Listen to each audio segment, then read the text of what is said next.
Que Dieu vous bénisse abondamment.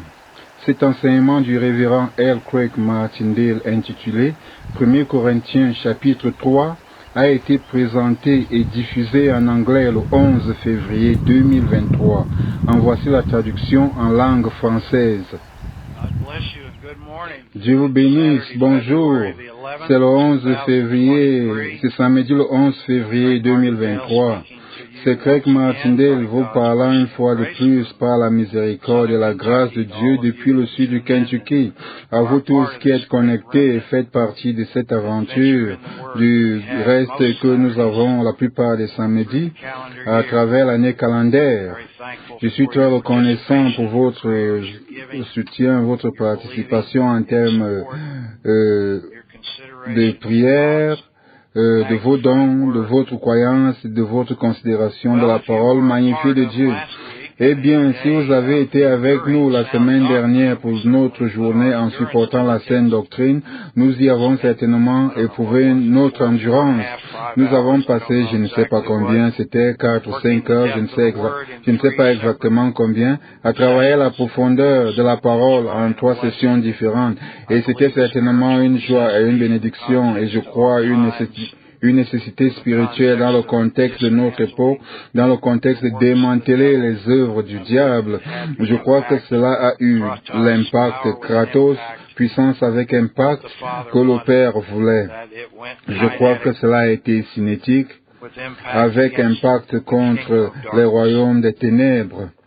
Je suppose que nous n'allons pas vraiment savoir quel en est l'impact jusqu'au jour du futur, mais des jours comme celui de samedi dernier m'intriguent pour ce qui est de voir comment nous avons démantelé les œuvres du diable, comment nous nous sommes épargnés autant que nous avons épargné nos frères croyants à travers le monde, précisément le reste qui tient avec nous dans cette maisonnée, des attaques et des persécutions. Mais nous le saurons un jour. Je sais que c'était juste lorsque, plus tôt dans la semaine, le Père m'a dit que c'était ce qu'il voulait que je fasse. J'ai clairement reconnu que c'était son murmure doux et léger qui orientait cette décision. Et bien sûr, nous vivons continuellement en croyant pour savoir quelle est sa volonté spécifique. Et évidemment, si nous n'avons pas la révélation, il y a la révélation de la parole écrite et à laquelle nous nous disciplinons pour notre joie et dans la croyance pleinement résolue et pleinement persuadée.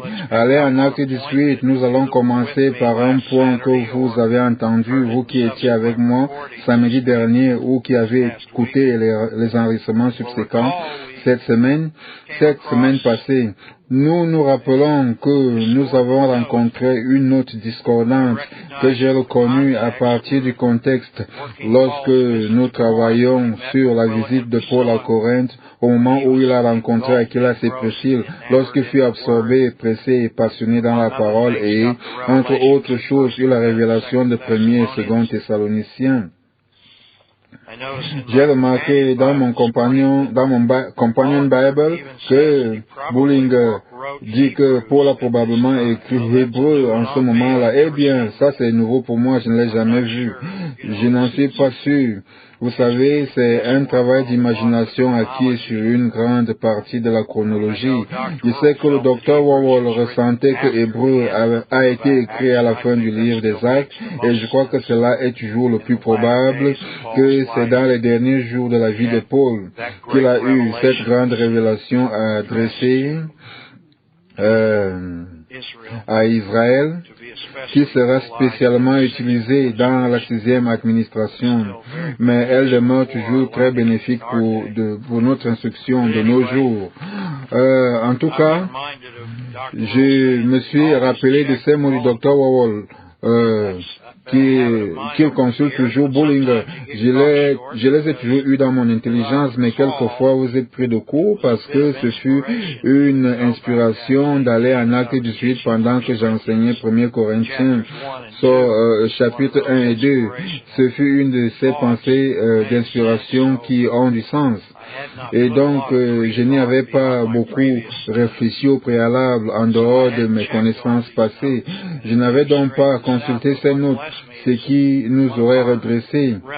Mais ce qui me bénit est que l'un de nos croyants de notre reste a partagé dans l'une de leurs communions qu'il avait trouvé un texte grec qui clarifiait le problème qui s'était posé.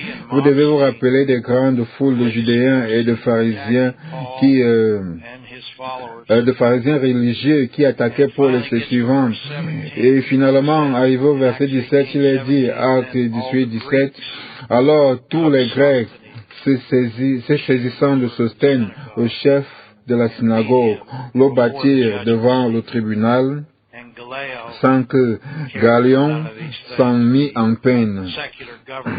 Galion était un dirigeant du gouvernement séculier.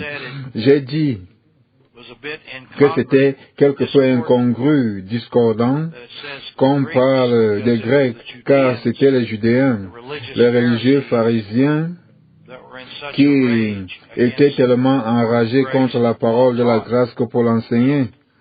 Eh bien, quand j'ai parlé au dirigeant de ce groupe du reste dans cette zone et qu'il m'a informé, j'ai exprimé le vœu de consulter le contexte du texte qu'il avait trouvé.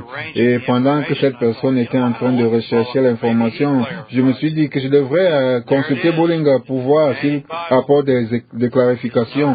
Et nous y voici dans The Companion Bible, sa note au verset 17. Tous les Grecs, Bullinger note que le texte se lit « eux tous ». En remontant en arrière, vous trouvez l'antécédent de ce pronom. C'est ce que notre personne qui m'a envoyé cette information a aussi fait dans le texte grec. Il a trouvé et a exactement relié ces pronoms aux Judéens et leur esprit possesseur vicieux qui est appelé esprit pervers, c'est-à-dire la justice populaire. Cet esprit pervers englobe la corruption qui, bien sûr, est devenue plus rampante et épidémique dans notre pays qu'elle ne l'a jamais été. Je me rappelle que le docteur Wawel, dans son grand livre intitulé Le style de vie d'un croyant, déclare que les deux grandes indications qu'une civilisation est en train de mourir sont, numéro 1, l'homosexualité généralisée. Eh bien, je n'ai pas besoin d'illustrer cela. Et numéro 2, la généralisation des jeux d'argent. Voyez-vous, les jeux d'argent sont basés sur la paresse de la vieille nature, la passion et le désir d'avoir des gains immenses pour un investissement minimal. Or, certains parmi eux aiment à dire qu'ils travaillent dur sur leur lit en étudiant ces choses, mais tout cela c'est bidon. La plupart des gens vont simplement à la machine à sous ou ne font que jouer à la loterie, ce qui fondamentalement ne requiert aucun investissement de la pensée, de la réflexion, de la prière croyante. J'imagine que vous avez des chrétiens qui jouent à cette merde et puis pour cela, combien parmi eux ont-ils jamais gagné? Oui. Cet argent est si contaminé avec les esprits que vous n'aimeriez jamais le gagner.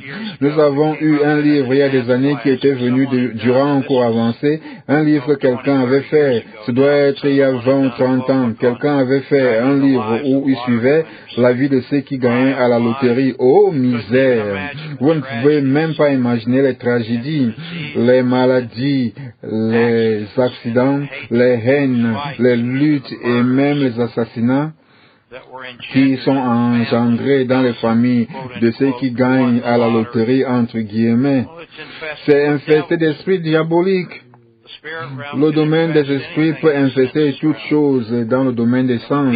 Et quand les gens livrent leur vie à ce qu'ils appellent chance ou hasard, cela n'est pas de la croyance, ce n'est pas cela être pleinement persuadé dans la parole. La croyance est une reconnaissance logique de la marche sur les pas de la parole comme nous sommes en train de le faire ici. J'ai vu une autre discordance dans le contexte lorsqu'il est dit les Grecs et nous avons pu avoir une réponse. Je suis reconnaissant pour cela. Mais en tout cas, Le jeu et cette histoire d'homosexualité sont l'indication qu'une civilisation s'écroule. Indication que vous trouvez à travers l'histoire si vous en faites une lecture honnête. Ainsi, nous sommes dans cet archipel du reste. Nous tenons ferme dans nos îles de la bonne santé mentale, dans nos îles autosuffisantes, autopropagantes, autogérantes de l'archipel du reste. Que vous soyez seul, que vous ayez un groupe de soutien ou que vous travaillez, quel que soit le domaine dans votre situation, nous sommes la lumière de la santé mentale dans cette époque malsaine. Nous sommes la lumière du fruit de la justice en ce jour et époque dominée par les esprits d'iniquité. Et s'il leur est permis de se mettre ensemble, les esprits pervers qui causent la justice populaire fanatique que vous pouvez voir et entendre, contre laquelle certains de nos membres dans certaines parties du monde ont dû croire pour s'échapper comme des Sosthènes. Mais en tout cas, retournons en Acte 18, ainsi le pronom « eux » résout notre problème, car en remontant en arrière, ce pronom est lié aux Judéens. Mais voici une autre chose intéressante, quand on consulte l'Amsa, qui parle du texte araméen, la Bible l'Amsa à laquelle je me réfère souvent, voyez ce qu'il dit. Alors les païens se saisirent de Sosthène, l'ancien de la synagogue, et le battirent devant le tribunal, et Galion ne considéra pas ces choses. Ceci ajoute un élément plus profond. Les païens, c'est certainement un terme qui décrit l'incroyance de cœur endurci. Les personnes nées de nouveau, mais légalistes qui peuvent certainement être classées comme païennes, dépendant de combien d'esprits diaboliques elles permettent de fonctionner dans leur vie, dans leurs intelligences, dans leur corps. Mais il m'apparaît que ce concept de païen inclut le pharisaïsme judaïque de la loi, avec toutes ces cérémonies obligatoires et légalistes, dans toute sa peur et sa haine pour la vérité de l'administration de la grâce. Et nous avons toujours cette haine qui est construite, haine de la parole et de ceux qui y tiennent. Mais ces païens incluaient aussi ceux qui adoraient Baal, ceux qui adoraient Diane d'Éphèse, ceux qui adoraient d'autres concepts de Dieu magnifiques, qui avaient d'autres concepts de Dieu qui avaient une immense renommée en ce jour-là. J'ai donc grandement aimé la traduction de l'Amsa. C'est ce que nous faisons généralement. J'ai apprécié que notre personne ait ressorti cela, de même que j'apprécie tout apport de toute personne parmi vous qui peut contribuer à ce que nous faisons. Je suis globalement béni d'apprendre, bien évidemment. Nous sommes un reste qui fait de la recherche, ça c'est sûr. Maintenant donc, cela m'a ramené les souvenirs de notre enfance avec nos cahiers d'exercice. Il y avait une chose amusante qu'il faisait dans la section puzzle. Vous y retrouviez un dessin d'une scène de la vie, disons un jeu de baseball. Et c'était très détaillé, tous les différents joueurs, les différents uniformes, les balles, les battes, les gants, l'aspect du terrain, une image des spectateurs, femmes, hommes, enfants. Et ensuite, il y avait un pan assis au milieu des stands. Et une section allait poser la question: qu'est-ce qui cloche dans cette image? Vous voyez, vous deviez trouver la chose qui était incongrue dans le contexte. Eh bien, j'étais loin de savoir qu'ils étaient en train de m'enseigner à lire la parole et à reconnaître le contexte. Et quand nous la divisons droitement et lisons le contexte de manière correcte, et quand un texte ou une version de la Bible est rendue de manière correcte, chaque verset, aussi bien que tous les mots dans le verset, sont en harmonie, tel que le docteur Wowell nous l'a enseigné. C'est pourquoi, lorsqu'il a été dit que tous les Grecs l'ont battu devant le tribunal, cela était en disharmonie dans ma conscience contextuelle. Et ensuite, je pense que j'ai même dit quelque chose dans le sens qu'il fallait peut-être une clarification textuelle. Je crois que je l'ai effectivement dit et voilà ce que nous avons trouvé. C'est un bon exemple de comment nous réfléchissons. Et ensuite, en recherchant dans les notes de Bullinger, j'ai appris davantage encore. Et il souligne, vous savez, vous devez vous en rappeler à partir du verset 7. C'est plutôt le verset 8 de Acte 18. Cependant, Crispus, le chef de la synagogue, crut au Seigneur avec toute sa famille. Et plusieurs Corinthiens qui avaient entendu Paul crurent aussi et furent baptisés. Baptisé veut dire immergé spirituellement. Et plus tard, notre Sosthène est le chef de la synagogue. Bullinger note qu'apparemment il avait succédé à Crispus. Eh bien, cela a du sens si vous considérez le contexte. Après que le Seigneur eut dit à Paul dans la nuit, au verset 9, dans une vision, ne crains point, mais parle et ne t'étais point, car je suis avec toi et personne ne mettra la main sur toi pour te faire du mal. Parle, car j'ai un peuple nombreux dans cette ville. Sosthène intercéda pour protéger Paul et se livra à la foule. Et Paul y demeura 1 an et 6 mois. Bullinger note que demeura veut dire qu'il s'assit là, ce qui indique une condition permanente. Il était libre d'enseigner et de travailler avec le peuple, enseignant la parole de Dieu au milieu d'eux. Il s'écoula donc 1 an et 6 mois, au moins avant que les esprits n'organisent une autre attaque de la foule. Et dans mon intelligence, je peux comprendre que Crispus, le chef de la synagogue des pharisiens judaïques, avait probablement dû démissionner de son poste. Cela est donc censé qu'il fût remplacé par Sosthène, et le Seigneur l'a gagné par la suite, car il est fait mention de lui en 1 Corinthiens 1, verset 1. Comme tenant avec Paul et adressant l'épître à l'église de Corinthe. C'est ce qui allume mon admiration dans toute cette section pour cet homme, Sosthène. Qu'en pensez-vous donc pour ce qui est de détruire les œuvres?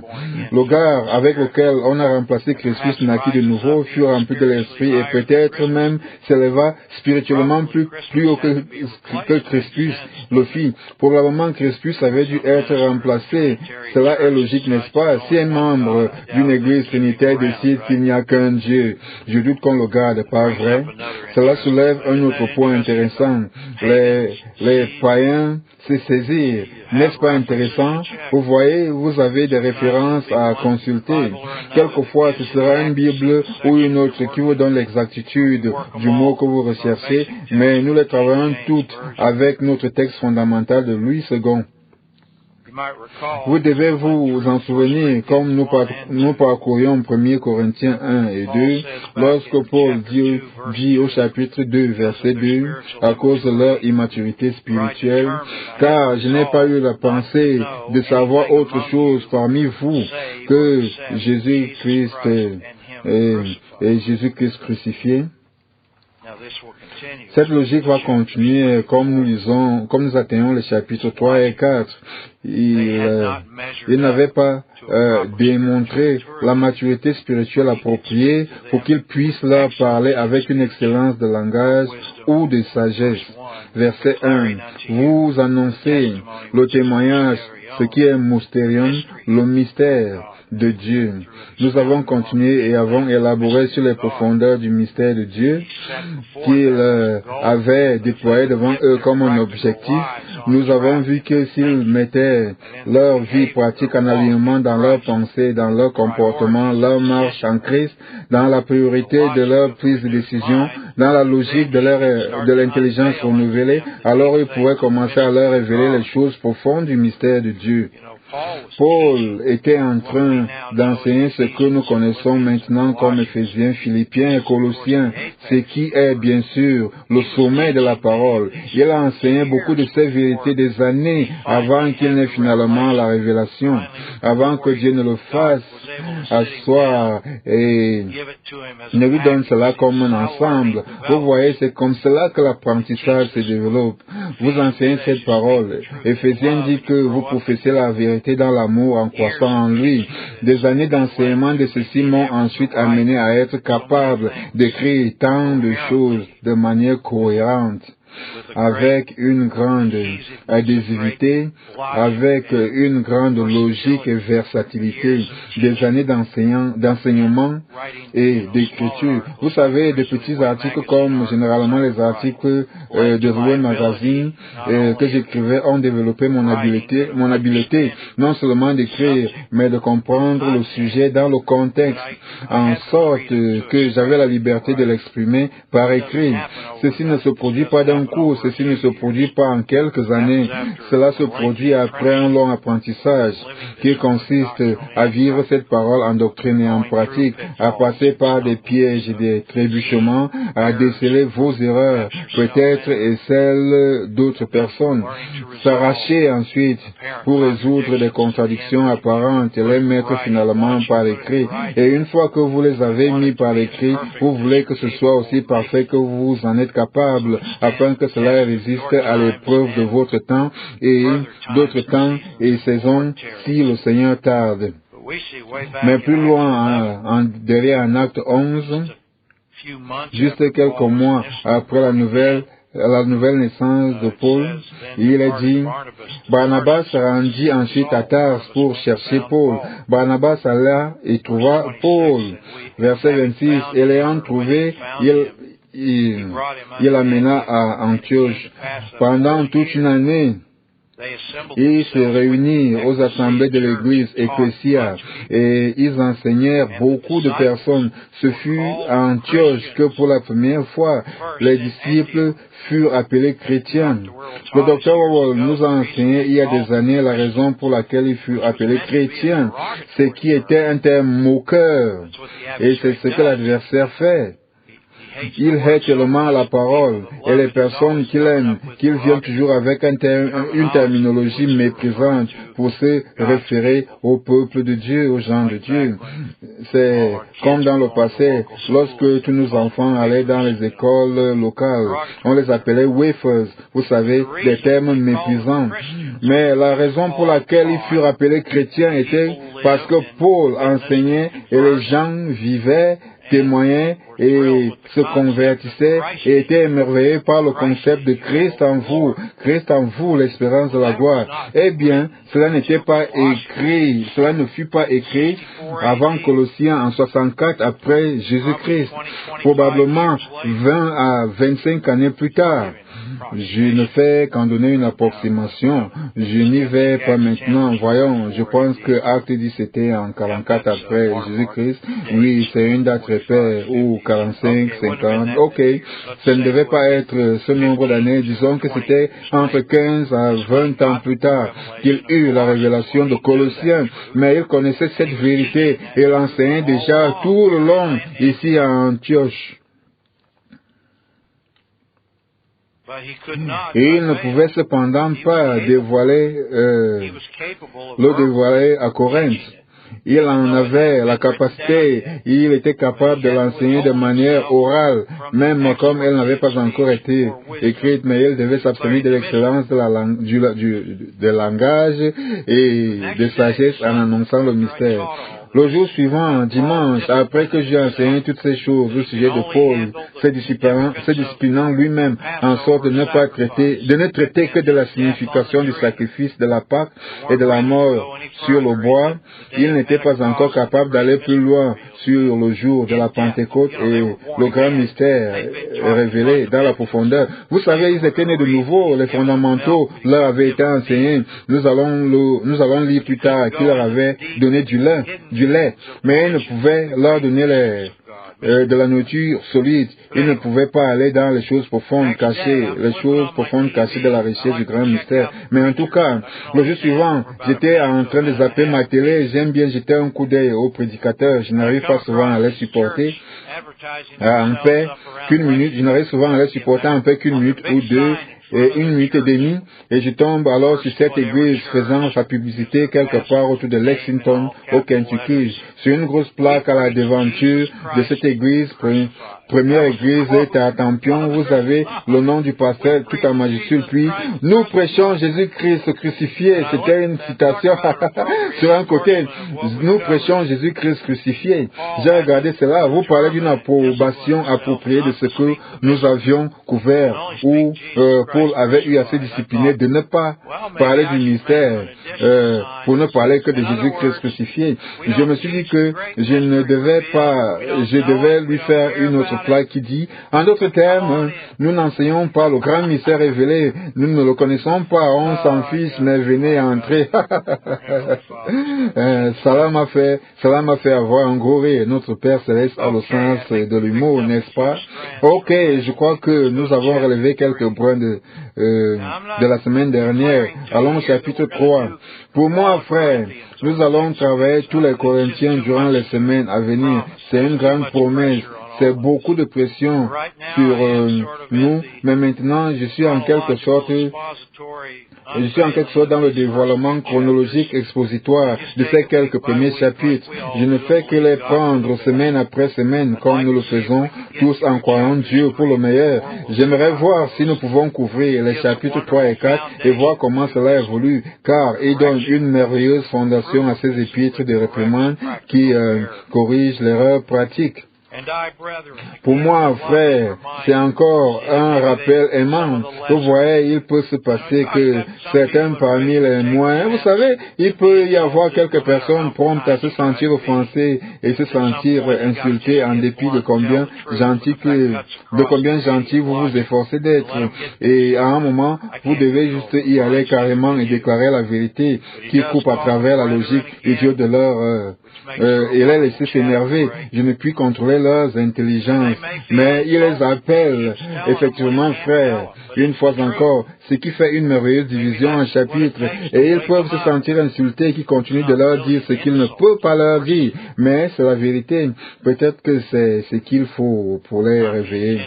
Ce n'est pas réellement une insulte, bien évidemment. Ce n'est pas l'intention du Père Céleste ou de l'homme qui parle pour lui. Ils peuvent le prendre ainsi. Ok, c'est leur problème, je pense. C'est le libre arbitre. Cela ne devait être qu'une douce réprimande corrigeant l'erreur pratique. Et elle dit, « Hey, prenez garde, vous avez besoin de quelques raffinements ici, vous avez besoin de corriger un peu de vos habitudes ici. » Vous savez, c'est comme en Proverbe 27:5. Mieux vaut une réprimande ouverte qu'une amitié cachée. Cela se produit dans la vie. C'est une marche par l'esprit. Vous marchez dans la sagesse. Nous n'avons pas le feu vert pour bondir sur tout le monde chaque fois que vous pensez que c'est quelque chose. Mais vous marchez effectivement et chaque situation requiert le murmure doux et léger quelquefois. Mais c'est très aimant de corriger leur erreur pratique. Pour moi, frère, ce n'est pas comme à des hommes spirituels que j'ai pu vous parler. C'est essentiellement ce qu'il leur a dit plus tôt, mais il l'aurait dit ici avec des mots différents. Une des grandes caractéristiques de la réprimande pieuse est la répétition de la correction en termes différents, dans des termes différents, dans une phraséologie synonymique, à travers des métaphores et des similés, à travers des illustrations qui illustrent le même point. C'est une répétition nécessaire et sensée. Pour moi, frère, ce n'est pas comme à des hommes spirituels que j'ai pu vous parler. Bien évidemment, cela veut dire spirituellement mature, spirituellement aguerri. S'il avait été, il serait en train de leur parler avec une excellence de langage, une prééminence de logos, de la sagesse du mystère de Dieu. Mais au moins, il leur a montré ce qui allait s'ouvrir, ce qui allait devenir disponible. Il leur a dit au chapitre 2, rappelez-vous, j'ai appelé cela une grande annonce, comme les commerçants le font. En fait, ce qu'il est en train de faire est de leur dire ce qui est disponible. Maintenant, il est en train de s'efforcer de leur dire comment le recevoir et que faire avec ce grand mystère révélé, afin que ce grand mystère révélé puisse s'ouvrir à eux. Pour moi, frère, la suite se lit. Je n'ai pas été capable, je ne pouvais pas vous parler comme à des hommes spirituels, vous voyez, spirituellement matures, aguerris, mais comme à des hommes charnels, mais comme parlant à des personnes charnelles. Charnel veut dire sensuel et se réfère à de manière évidente à la vieille nature. La vieille nature était encore très dominante dans leurs opinions, dans leurs habitudes, dans leurs pensées, dans leurs priorités. Voyez-vous, la culture était immensément dominante à Corinthe, comme c'est le cas dans n'importe quelle région de nos grandes zones urbaines aujourd'hui. Ce n'était qu'un assaut perpétuel de l'erreur et de l'attirance, de l'intimidation, de la culture qui les entourait. Un assaut perpétuel de fausses prophéties, de faux enseignements, sans mentionner la vieille nature que nous avons tous en nous, qui désire être boostée en une frénésie, qui vient en manifestation dans les pensées non renouvelées et dans les actions de l'intelligence non renouvelée.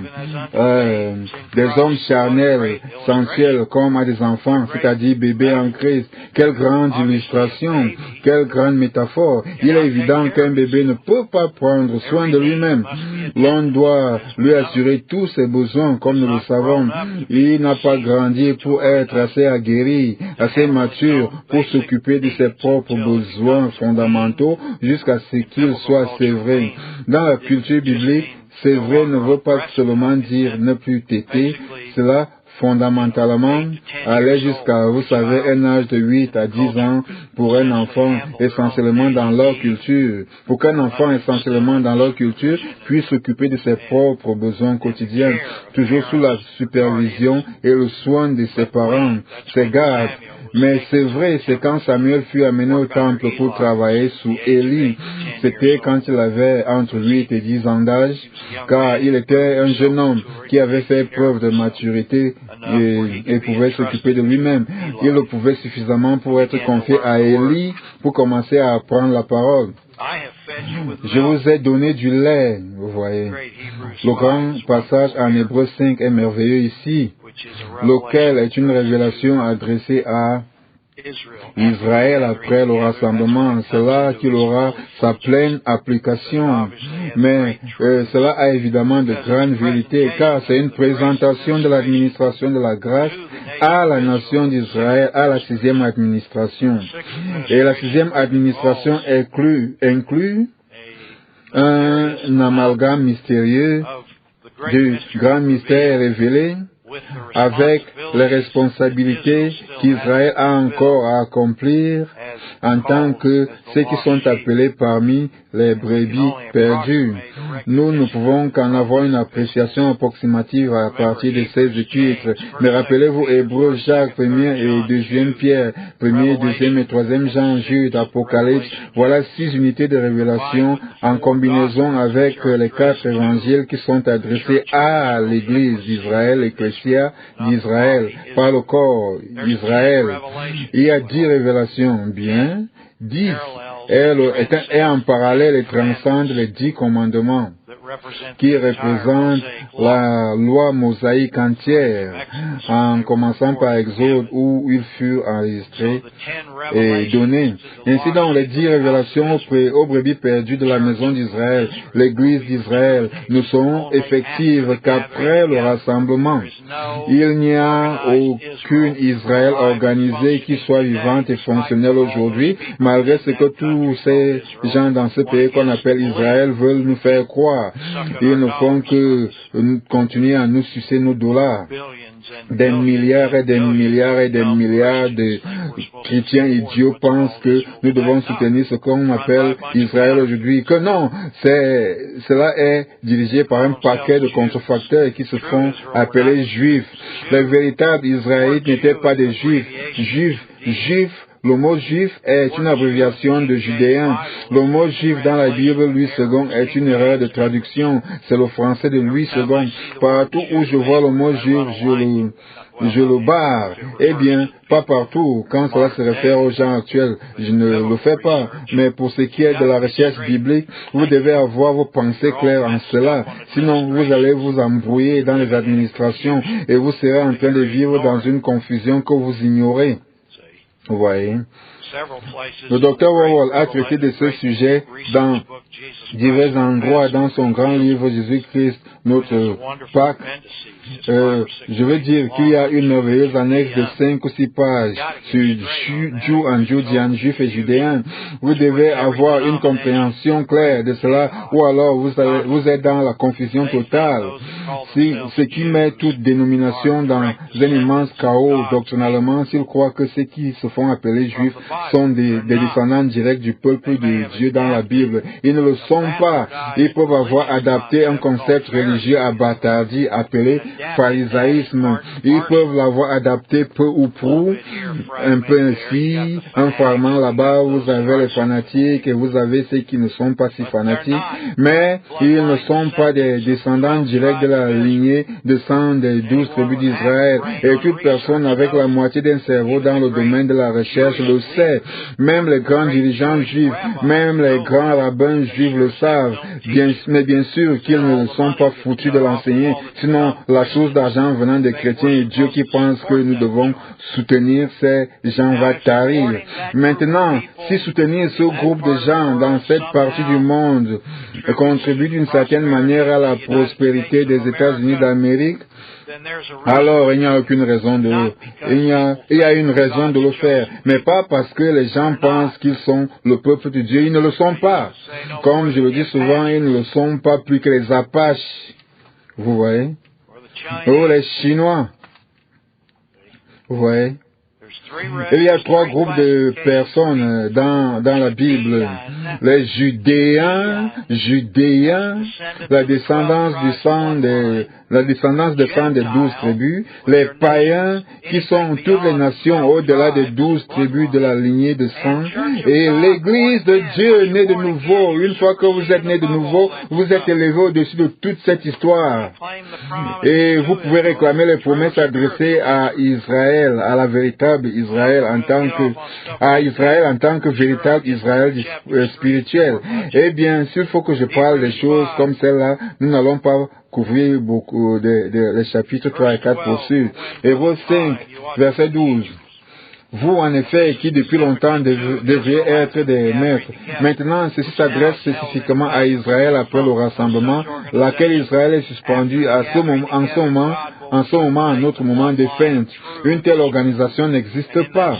Après le rassemblement, Dieu va renouveler la lignée de sang de la véritable Israël, et dans cette 6e administration, ils auront des responsabilités à remplir. Mais c'est une immense vérité pour notre instruction, juste comme l'Ancien Testament. Vous, en effet, qui depuis longtemps devriez être des maîtres, vous avez encore besoin qu'on vous enseigne les premiers rudiments des oracles de Dieu. Vous en êtes venus à avoir besoin de lait. C'est le mot grec galactos, intolérant lactose. Eh bien, vous ne voulez pas être spirituellement comme cela, galactos, et non d'une viande aux nourritures solides, stéréos. La viande solide est le grand mystère révélé. Ce que les Corinthiens n'étaient pas capables de recevoir jusqu'ici, c'est une grande illustration. Or, quiconque en est au lait n'a pas l'expérience de la parole ou logos de justice. Il s'agit ici du grand mystère, car il est quoi? Un enfant, c'est-à-dire bébé. Un bébé ne peut pas manger un steak, il ne peut pas manger, je dirais, un hamburger. C'est une grande illustration. Le mot traduit par n'a pas l'expérience est décrit dans l'image métaphorique d'une camisole de force. Ceux qui continuent d'ignorer la grande révélation du grand mystère révélé et veulent continuer à ramper partout avec des discussions de la loi, à ramper partout dans ce qui est essentiellement du pharisaïsme judaïque. Pharisaïsme judaïque a une merveilleuse expression descriptive que le docteur Wawol a donnée et qui englobe toute cette erreur doctrinale judaïque et dogmatique par laquelle il utilise la parole de manière trompeuse, étant toujours passionné par la loi de Moïse avant toute chose, car elles sont trop paresseux et trop stupides pour entrer dans l'administration de la grâce. Le pharisaïsme judaïque, et se revêtent d'une camisole de force. si vous n'avez pas l'expérience de la parole de justice, si vous manquez de capacité, d'aptitude, de perspicacité, de sagesse pour ce qui est de travailler les 7 épîtres de manière appropriée, alors vous êtes dans une camisole de force que vous vous êtes faite vous-même, basée sur le contrôle de l'ennemi dans votre vie. Vous êtes dans une camisole de force quand il s'agit de la parole de justice. Nous avons reçu la parole de réconciliation. Toutes les administrations sont au service de cette 5e administration dans laquelle nous vivons.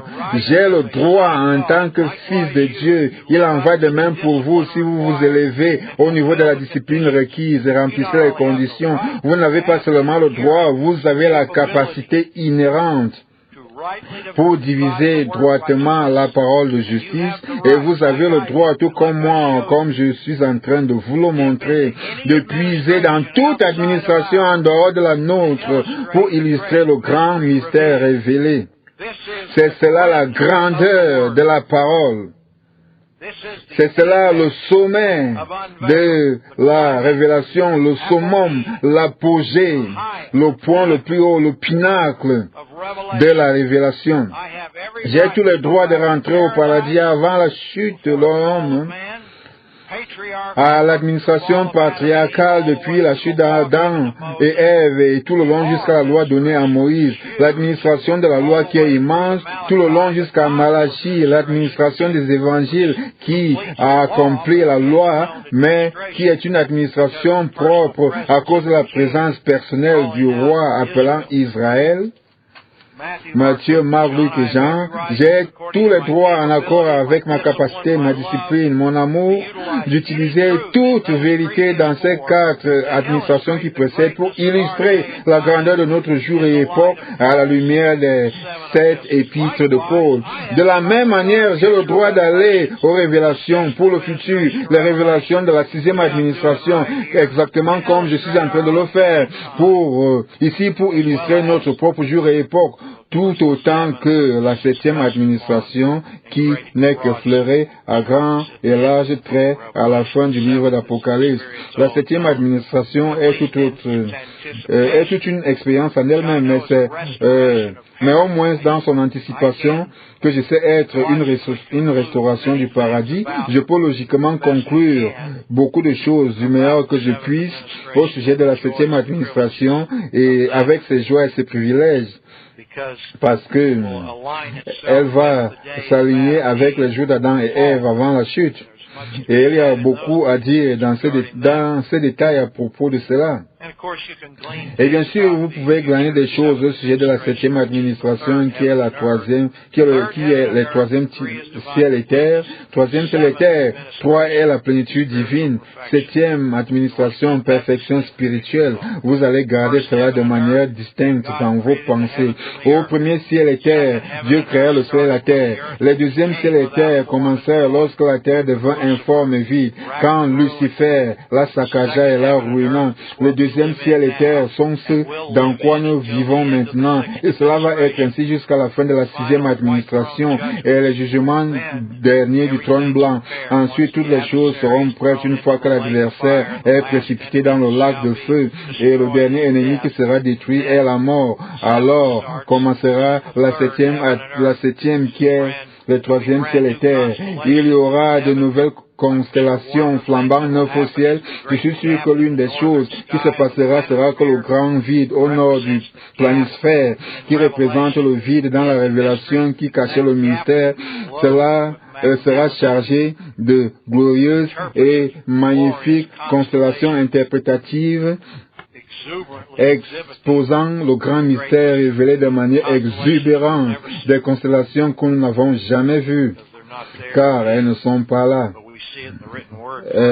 Elles sont cachées, mais nous les voyons d'abord dans la parole écrite. Je me rappelle du docteur Warhol un jour, c'était une de ces grandes chouettes nuits, comme il les appelait, assis dans le bois autour du feu de camp, partageant son cœur de manière loisible et confortable. Il était en train de travailler dur sur les productions de la voix appelées High Country Caravans, et il dit quelque chose. Il dit, vous savez quoi? Je parie que dans notre nouveau corps, dans le futur, à la 6e administration, nous allons avoir le privilège de regarder, de participer dans des productions magnifiques de chants et de représentations dramaturgiques et oratoires. Et tous les cieux et les nouvelles constellations seront le décor arrière. Et ils seront le décor arrière du podium sur lequel les productions seront exécutées pour notre joie et notre divertissement. N'est-ce pas magnifique? Voyez-vous, c'est ce qui s'appelle y penser avec une imagination pieuse, n'est-ce pas? Je n'ai pas pu battre ce gars. J'ai bien essayé sans y parvenir, mais vous savez, je m'efforce d'apprendre de lui. Mais c'était un grand moment juste d'écouter cela. Eh bien, toutes les administrations illustrent et élèvent cette 5e administration. Et vous avez le droit et la capacité, si vous vous disciplinez, d'illustrer la parole de manière appropriée, d'utiliser la parole de manière appropriée.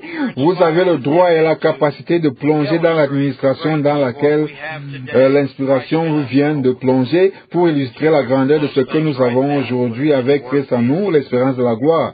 Vous voyez, je pourrais clôturer les choses ici et cela aura valu de la peine d'être ici. Mais finissons Hébreux 5. Oh, quiconque en est au lait n'a pas l'expérience de la parole de justice, mais il est un enfant, bébé. Mais la nourriture solide est pour les hommes faits, téléos, matures, âgés, aguerris, pour ceux qui, par quoi l'usage, l'utilisation, fait que le dynamisme devienne cinétique.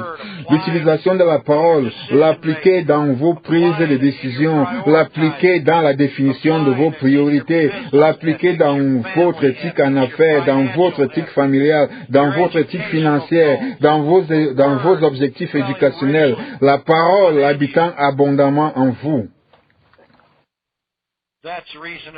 En leur sens. Il s'agit ici des sens spirituels, les 5 sens spirituels par lesquels le Père communique. Vous voyez, vous goûtez, vous touchez, vous entendez, vous sentez, oui. Et le résultat de tous nos sens, comme dans la marche de corps et âme, le résultat est de savoir. Comme par exemple, j'ai pris un peu de café ce matin et j'en ai senti l'arôme. La clé est que je ne suis pas tout englouti dans le processus. Oh oui, je sens cela. Il y a des ondes aromatiques dans l'air que mon nez perçoit. Je ne pense pas vraiment de cette manière, sauf quand je suis de temps en temps. Je pense que cela ne fait que illustrer ma compréhension en rapport avec ce que cela veut dire, de percevoir spirituellement par l'odeur. Mais la clé, c'est que cela aboutit à une pensée, le café, dans mon langage. Le café, le voyez-vous? Vous voyez, c'est cela la clé. La clé, c'est comment cela s'enregistre-t-il dans votre intelligence. Je l'ai appris il y a longtemps. Si vous vous laissez trop emballer par sentir une odeur, avoir une vision, entendre la voix de Dieu ou le sentir, vous toucher, j'ai expérimenté tout cela. Vous aussi, probablement. Mais si vous vous laissez trop emballer par le processus, vous manquez le point. Et il est en train de vouloir vous dire quelque chose. Se laisser emporter par le processus va devenir comme une habitude idolâtre en lui-même. Oh mon Dieu, j'aimerais sentir quelque chose. Oh mon Dieu, je vais prier pour que Dieu me montre quelque chose avec mon pif. Comment? Allons donc. Travaillez la parole. Pensez la parole. Vivez la parole. Servez la parole. Toute révélation n'est pas sa prérogative. S'il veut m'indiquer quelque chose par la senteur, c'est son affaire. Je ne veux pas le sens, S-E-N-S, le bon sens spirituel. Je ne veux que le sens S-E-N-S, le bon sens spirituel qui veut que j'ai. Ma principale préoccupation est donc de garder mon cerveau sans caillots, maintenir le renoncement à cette vieille nature, maintenir la culture hors de mes cheveux, attaquer la culture quand je regarde, Quand je regarde à une chose qui vient de la culture, je suis dans un état d'esprit agressif. Oui, cela peut être une pièce comme lorsque j'ai vu la plaque idolâtre de ce prédicateur, combien de personnes prêteront même attention à une plaque? Vous savez, il parlait patati patata blablabla au sujet de quelque chose qui semblait biblique, mais vous savez, plein de trous en termes de profondeur, et ensuite, juste un flash rapide, une plaque, combien parmi vous auraient, vous savez, ce que j'ai vu, c'est que le Père voulait, c'est ce que le Père voulait que je voie. C'est comme s'il m'avait poussé du coude lorsque la plaque était apparue. Mais à ce moment-là, je ne m'étais pas dit, oh, ma parole, le Père me pousse du coude. Je n'aurais pas alors perçu la plaque. Je voulais savoir ce qu'il voulait que je sache. Pouvez-vous le voir? Oui, vous devez le voir. Ne vous laissez pas emporter par le processus. Cela vous rend fou. Vous devenez quelqu'un qui regarde son nombril. Vous vous arrêtez et regardez votre propre cerveau. Ils appellent ça de l'introspection. Quelle perte de temps. Ils appellent ça de la méditation. Quel paquet de foutaises. Si votre méditation n'est pas une pensée active dans la parole, alors vous ne faites que embrasser votre boule arrière. Cela ne vous amènera pas bien loin. Cela ne va que vous donner un coup douloureux et une face qui pue. Je ferais bien de terminer cette analogie ici même. N'en faisons pas une allégorie, ok. Par l'usage, on leur sens exercé. Et voilà l'un de nos grands termes athlétiques. Vous voyez, j'applique cela à mon administration, mais cela se trouve ici en hébreu adressé à Israël après le rassemblement. C'est gymnazo, le mot à partir duquel nous avons le terme gymnastique, au gymnase. Vous savez, auparavant, pas dans un passé très éloigné, dans les années 1800 et même 1900, le gymnase, pour ce qui est de l'éducation, ne se référait pas à un usage athlétique, mais à une formation mentale, un gymnase dans les grandes écoles européennes. Je ne sais pas si cela est venu aux États-Unis ou non, mais le mot gymnase ne devint que très tardivement une référence à un lieu de sport dans l'histoire. Pendant des siècles, il fut utilisé en référence à la versatilité de l'instruction dans la lecture, l'écriture, en mathématiques, en sciences et bien sûr dans les études bibliques, lorsqu'ils étaient encore assez intelligents pour les avoir là-bas, en grec, en hébreu et peut-être même l'araméen quelquefois, la versatilité de l'instruction mentale. Il est utilisé ici du point de vue d'une allégorie athlétique, mais cela indique que vous devez exercer vos 5 sens spirituels d'une manière gymnastique. Discerner, diacrétis, nous en avons parlé il y a quelque temps dans nos enseignements sur le discernement. Discerner, distinguer, délimiter, rappelez-vous, j'avais parcouru de nombreux synonymes pour diviser droitement à la fois le bien et le mal. Le bien et le mal. Et dans le texte grec, ceci est une paranomase, des mots qui riment. Bien est kalos, K-A-L-O-S. Bulling a une magnifique définition de ce mot, une perfection qui n'appartient qu'à Dieu. Kalos peut aussi être rendu par idéal, discerner à la fois l'idéal et le mal. Et mal est kakos. Si vous m'avez souvent écouté, vous êtes familier à ce terme. Le mal destructeur, kakos, K-A-K-O. Cela se termine littéralement ici, mais cela vient de la racine kakos. K-A-K-O-S. Des mots qui riment. Kako, le mal, le bien et le mal. Retour à 1 Corinthiens 3. Pour moi, frère, je n'ai pas été capable de vous parler. Pourquoi? Parce qu'il avait déterminé par la direction de Dieu de ne pas savoir autre chose parmi eux, excepté Jésus-Christ et Jésus-Christ crucifié. Il devait garder cela dans le coffre de son âme. Oh, lui et Timothée et Aquila et Priscille parlaient certainement du grand mystère révélé dans leur discussion privée, pas de doute à ce propos. Mais les Corinthiens étaient encore tellement au stade de bébé qu'ils auraient simplement étouffé avec la nourriture solide. Je vous ai nourri, mais comme des hommes charnels, comme des bébés en Christ. Verset 2.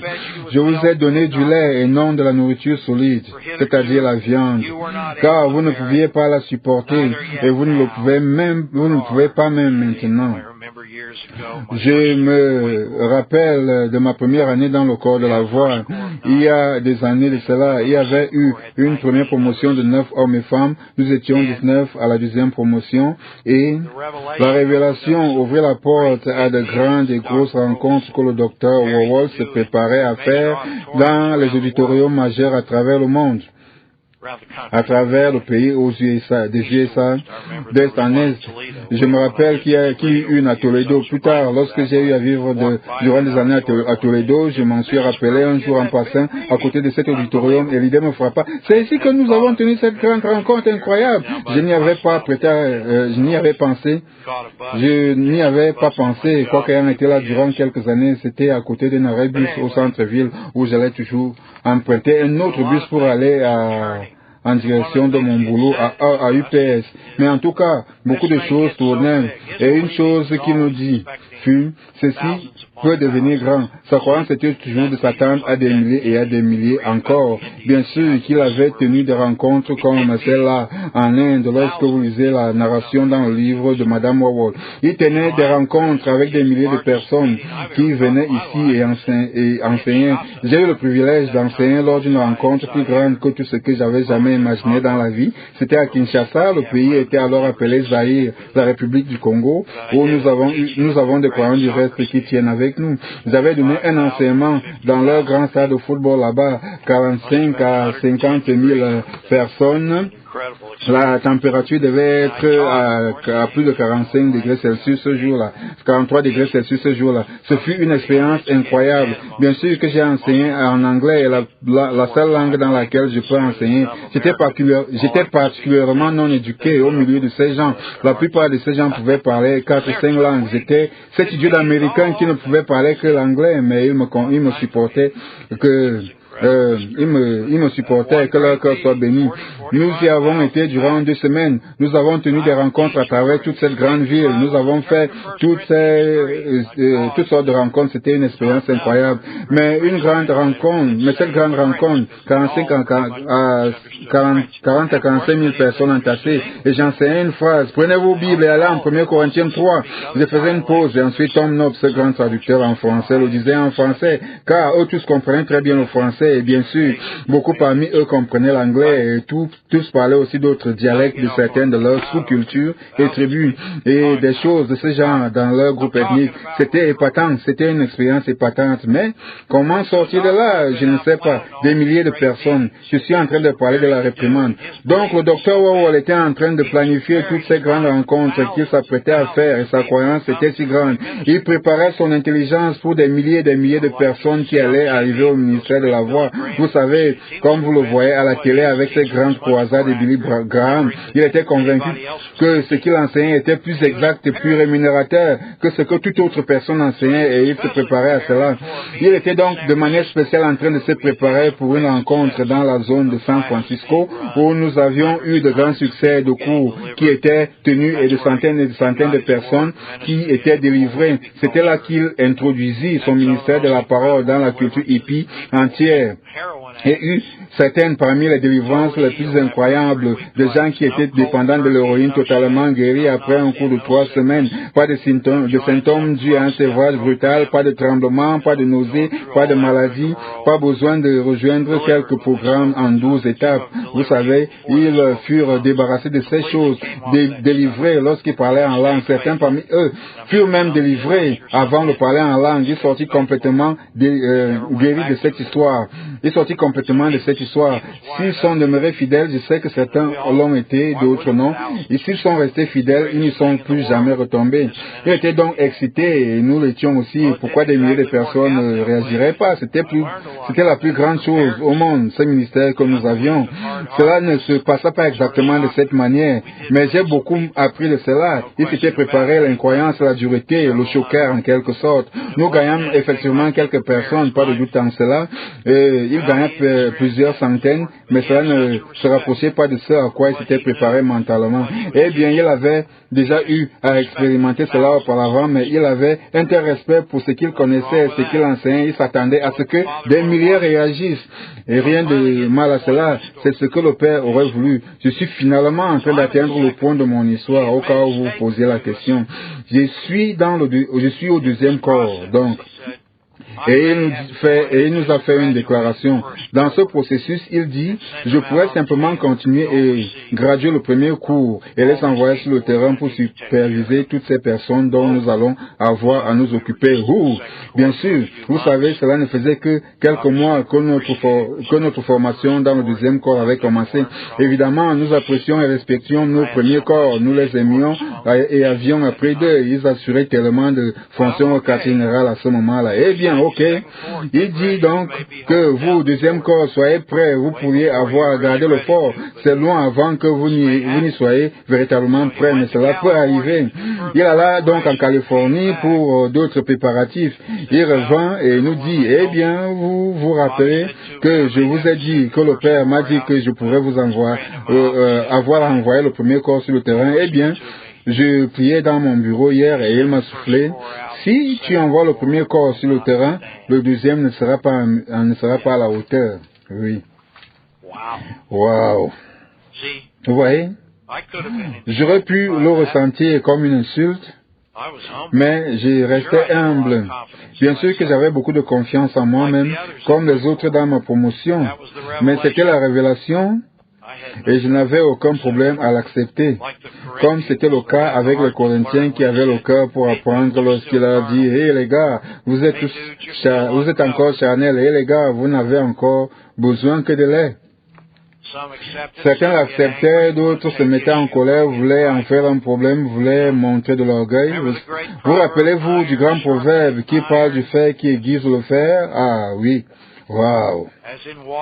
Comme dans l'eau le visage répond au visage, ainsi le corps de l'homme répond au corps de l'homme. C'était le fer qui exigeait, c'était donc le fer qui exigeait mon fer. J'en avais besoin. J'étais encore terne, j'en étais encore au lait à mes yeux, j'imagine, mais c'était cela. Beaucoup de situations comme celle-là où la réprimande était elle était douce, mais claire. Elle était toujours une intersection. Qu'allais-je faire? Endurcir mon cœur contre cela ou l'accepter avec amour pour que Dieu en ajoute? Eh bien, c'est ce que j'ai vu. Il continue au verset 3. Ne marchez-vous pas selon la chair? Il le répète. Au cas où vous ne l'auriez pas entendu, vous êtes encore charnel. Il leur rappelle encore pourquoi ils ne pouvaient pas aller à eux avec la vérité prééminente de la sagesse du mystère et avaient dû se limiter à Jésus-Christ crucifié. Ne marchez-vous pas selon la chair, vous l'êtes toujours. Vous voulez un exemple, le voici, c'est une réprimande pratique, c'est une correction pratique.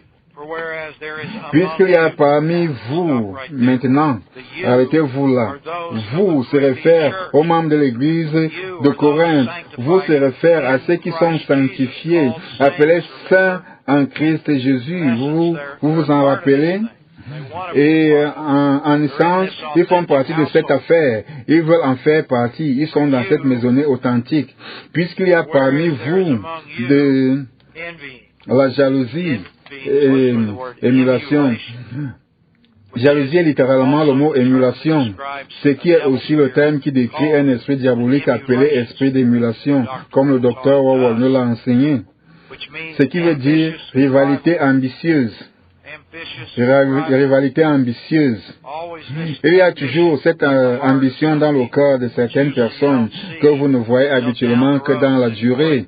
Alors cela se montre comme un lion rugissant plein de mauvaise haleine. Une haleine spirituelle si mauvaise qu'elle pourrait réduire un cactus en poussière. Puisqu'il y a parmi vous de la jalousie et émulation, cela veut dire que cet esprit était en action au milieu d'eux. Cela ne veut pas dire qu'il les possédait tous, mais il les influençait tous à travers la forte personnalité de ce gars qui donnait l'apparence de connaître la parole, qui donnait l'apparence qu'il voulait les aider. Mais il y avait réellement un gros esprit d'émulation dans son âme. Et ils ne purent le reconnaître. Paul l'a fait par révélation. Quand cette histoire de rivalité ambitieuse montre sa laide tête, et généralement, ils attendent quand le dirigeant qui tient pour Dieu, bougeant la parole, faisant de son mieux, est attaqué, ou juste peut-être il trébuche dans sa vie, je ne sais pas. Mais lorsqu'une faiblesse apparaît et que les gens commencent à douter de l'authenticité de la direction de cette personne, alors l'esprit d'émulation sort. Hey, je suis ici, comme une bande de foutus braillards dans un carnaval. Hey, je suis ici. Comme lorsque vous conduisez à travers la rue et que toutes ces affiches publicitaires crient pour attirer votre attention. Vous savez, ces ballons qui agitent leurs mains dans leurs airs, dans les airs, dans un parking de vieilles voitures. Voilà c'est à quoi ces gens me font penser. Ils sont fondamentalement des bulles d'air chaud, nauséabondes, des bulles d'air chaud nauséabondes, des paix et de mauvaise haleine, mais ils se présentent néanmoins, regardez-moi, comme un paquet de foutus babouins levant même leurs mains au-dessus de leur tête. Voilà ce que je pense de ces dirigeants qui sont comme de vieux babouins grimaçants et défraîchis, remplis d'esprit d'émulation. Voilà ce dont ils sont remplis. Si vous ne le pensez pas, allez humer leur haleine spirituelle. Si vous ne me croyez pas, ne vous fatiguez pas. Faites-vous fondre les paupières. J'en ai entendu une. Ce gars a une telle mauvaise haleine qu'il peut faire tourner les moulins à vent dans un vieux tableau hollandais. Eh bien, tout ça est amusant. Fondre un cactus est bien bonne. Pour mon audience en studio ici, qui est fait de personnes. Dans mon intelligence, tout le monde est en train de rire. Je suis sûr que des Brandon sont en train de rire en bas. Eh bien, en tout cas, puisqu'il y a parmi vous de la jalousie, c'est-à-dire émulation et des disputes, regardez ces nombreux et des divisions. Regardez la montre, où va le temps? Eh bien, n'êtes-vous pas charnel et ne marchez-vous pas selon l'homme?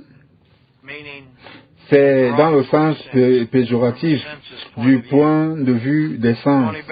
Connie House and Sally, je vous ai nourri avec du lait et non de la viande, car vous ne pouvez pas la supporter et vous ne l'êtes pas encore. Vous êtes toujours charnel. C'est pourquoi vous êtes divisés par la jalousie et les disputes et des partis factieux. Vous voyez, une mentalité tribale. N'est-ce pas évident que vous êtes charnel et que vous marchez dans les voies des hommes? C'est ça. Prenons notre pause et voyons jusqu'où nous irons dans la deuxième partie. Soyez bénis. Très bien, regardez toutes ces admonitions. Verset 1. Charnel, bébé en Christ. Verset 2, nourri avec le lait et non avec la viande. Verset 3, car vous êtes charnel, jalousie, dispute et division. Et encore, n'êtes-vous pas charnel? Verset 4, n'êtes-vous pas charnel? Question rhétorique, la répétition de ça. Vous vous dites à un moment, lorsque ces épîtres sont partagés partout dans leur maisonnée ou peut-être individuellement dans des petites réunions aussi, hey, je dois être charnel. C'est ce type de reconnaissance. Qu'est-ce donc Paul, verset 5, et qu'est-ce donc Apollos? Des serviteurs, c'est-à-dire ministres, c'est le grand mot diaconia, des serviteurs ou ministres par le moyen desquels vous avez cru. Quelle définition magnifique de ce que c'est qu'un ministre énergisé et authentique, définition pertinente pour toutes les époques. Des serviteurs, ministres, par le moyen desquels vous avez cru. Ils sont les moyens pour la croyance, ceux qui enseignent la parole avec exactitude et avec amour. Ils furent les moyens par lesquels ils devinrent pleinement persuadés, selon que le Seigneur l'a donné à chacun. Le texte de Connie Bear et Hausen se lit. Qui donc est Paul? Et qui est Apollos? Qui sont-ils sinon des serviteurs, par le ministère desquels vous avez cru? Et n'est-ce pas le Seigneur qui a donné à chacun d'eux la mesure de son succès? Que j'aime cela. Chaque ministre a la mesure de son succès pour ce qui est d'apporter la vérité, la croyance au peuple, lequel croit par son libre arbitre. J'ai planté, Apollos a arrosé, vous voyez. C'est une merveilleuse illustration agricole ou de jardinage que nous pouvons tous comprendre. Chaque ministre a ses propres capacités éprouvées. Mais c'est Dieu qui fait croître. Croître, c'est oxano, ce grand mot. La croissance à partir de l'intérieur, sans coercition. La version de Conibert et Hausen-Selly, j'ai planté, Apollos a arrosé, mais c'est Dieu qui a fait que la semence croisse. En sorte que ce n'est pas celui qui plante qui est quelque chose, ni celui qui arrose, mais Dieu qui fait oxano croître. Rappelez-vous le mot grec oxano, je l'ai écrit dans mon livre de l'essor et de l'expansion, dans les commentaires introductifs. Oxano est la base. Oxano à la base est cette enzyme scientifique appelée auxine, A-U-X-I-N-E en français. Et cette enzyme appelée auxine, comme ils l'ont découvert, est ce qui permet à la plante de grandir vers la lumière et vers la source d'eau. Regardez comment tous ces deux s'appliquent spirituellement. En sorte que celui qui plante, ce n'est pas celui qui plante qui a quelque chose, ni celui qui arrose, mais Dieu seul qui, oxano, fait croître. Et lorsqu'il dit ce n'est pas celui qui plante ou qui arrose qui a quelque chose, cela veut dire que nous qui plantons et arrosons ne serions rien sans le Père qui rend le processus complet, qui initie, qui conduit, achève le processus de la croyance. Vous voyez, cela est lié ensemble ici. Lisons un peu plus loin au verset 9. Car nous sommes ouvriers avec Dieu. Dans le processus du jardinage, nous sommes ouvriers ensemble. Vous voyez, c'est ce qui fait de vos vies et de la mienne quelque chose et non rien. Sans le Père qui énergise avec son esprit, il n'y a spirituellement pas de mesure de succès pour nous qui servons. Car nous sommes ouvriers avec Dieu, vous êtes le champ ou le labour de Dieu, son terrain, l'édifice de Dieu. Cela me rappelle les Philippiens 2.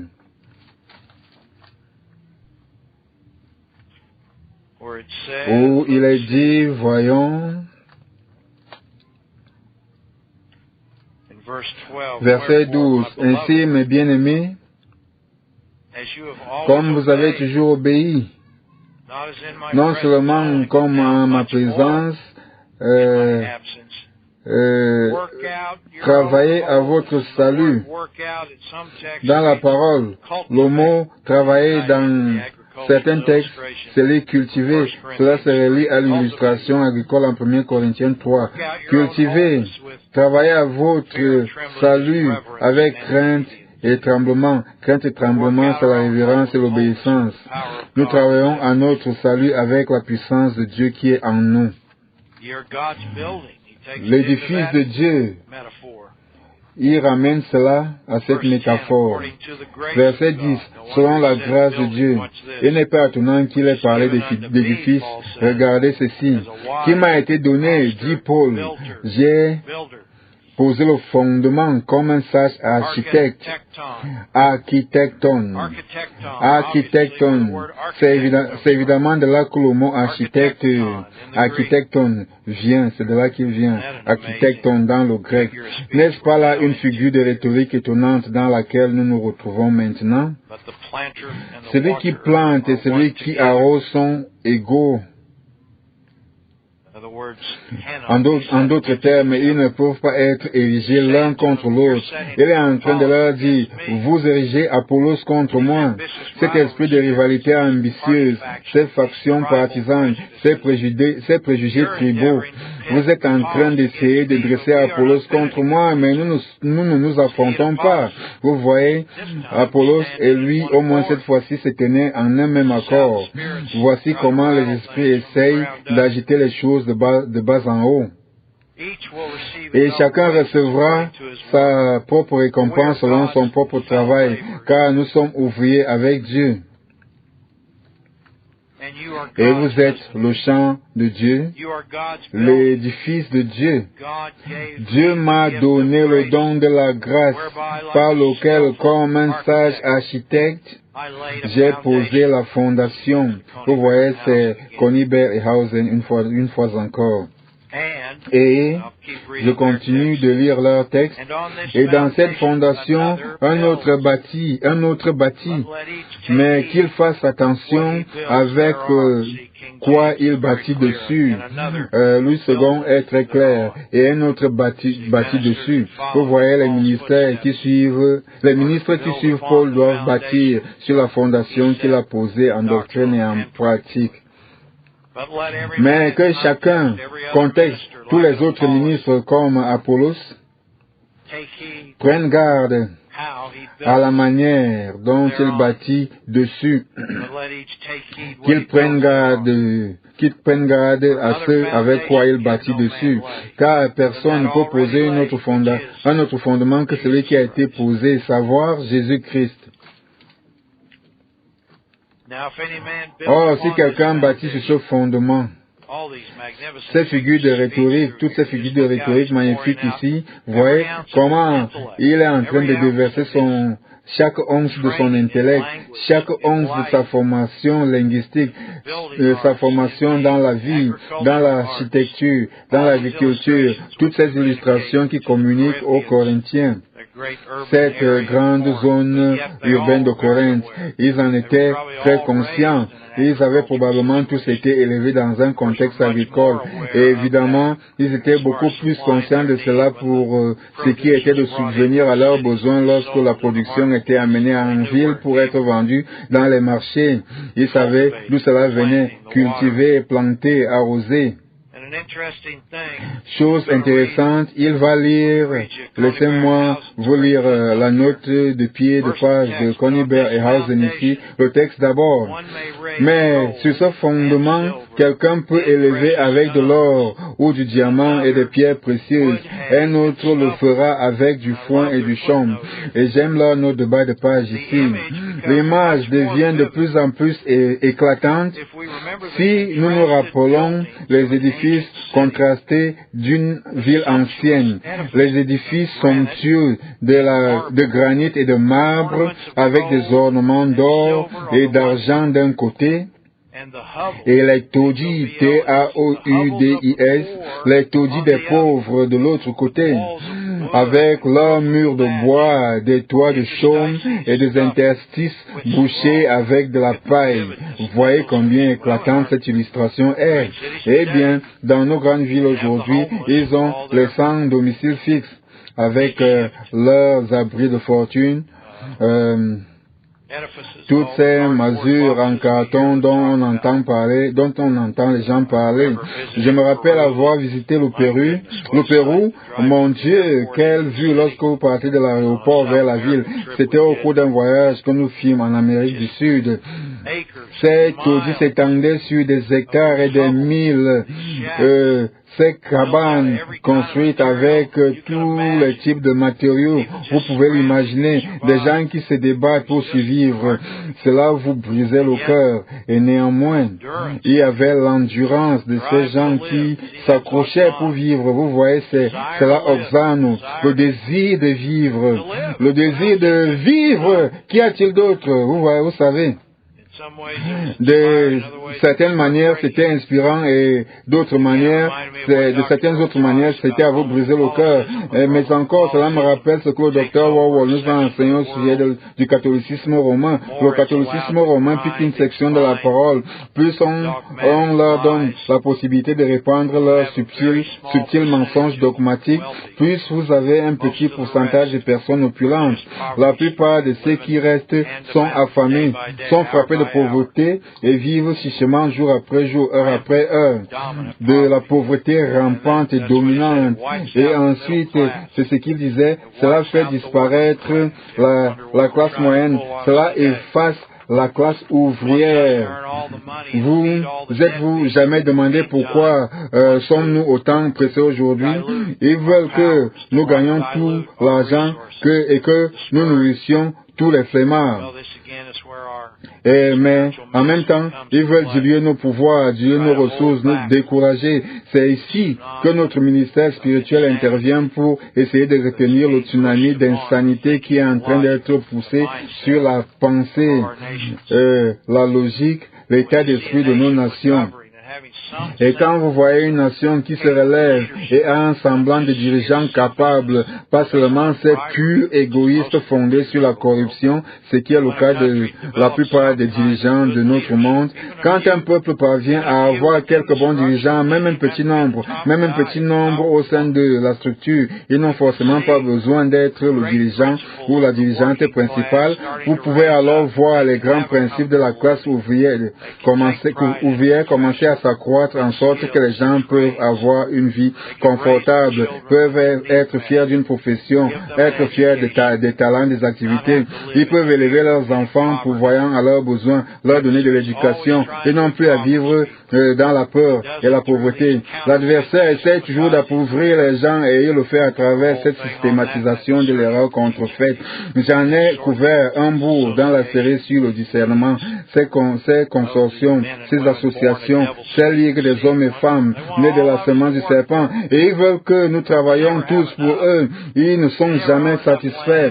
Leurs possessions domaniales ne sont jamais suffisantes, ni leurs points décimaux dans leur compte bancaire. Ils n'ont jamais assez d'or et d'argent empilés dans leur sous-sol. Ils veulent toujours plus, juste par l'envie de possession. Ils n'ont aucune autre raison de vivre à part d'être de foutus vers. J'ai une méditation lyrique au sujet des vers qui changent leur boue, ceux qui répandent la cupidité comme de la boue. Ils veulent juste nous transformer en... Ils ne veulent pas seulement que nous soyons leurs employés, mais leurs esclaves. Donc, nous tenons contre toute cette merde. Chaque fois qu'une vérité vit, vous pouvez voir des parties d'un pays se relever. Là où une classe moyenne forte émerge. Tous les grands croyants à l'origine appartenaient à la classe moyenne, la classe ouvrière. Même David, qui devint roi, savait comment travailler et il le fit toute sa vie. Il était un berger formé, il était un guerrier formé, il était un dirigeant formé, il était un musicien formé. Il pouvait faire des choses, il pouvait produire des choses, il pouvait faire des choses pour les gens. Paul était un faiseur de sel. Tous les grands apôtres appartenaient à la classe moyenne, à la classe ouvrière, les 12 apôtres de Jésus. Jésus-Christ était un charpentier. Il n'était pas de l'élite ultra riche de sa société. Moïse fut élevé dans la maison de Pharaon parce qu'il fallait sauver sa vie et cela lui a donné de l'expérience qu'il put utiliser plus tard lorsqu'il fallut sortir Israël de la terre de servitude. Mais il était un superviseur magnifique comme Joseph l'était.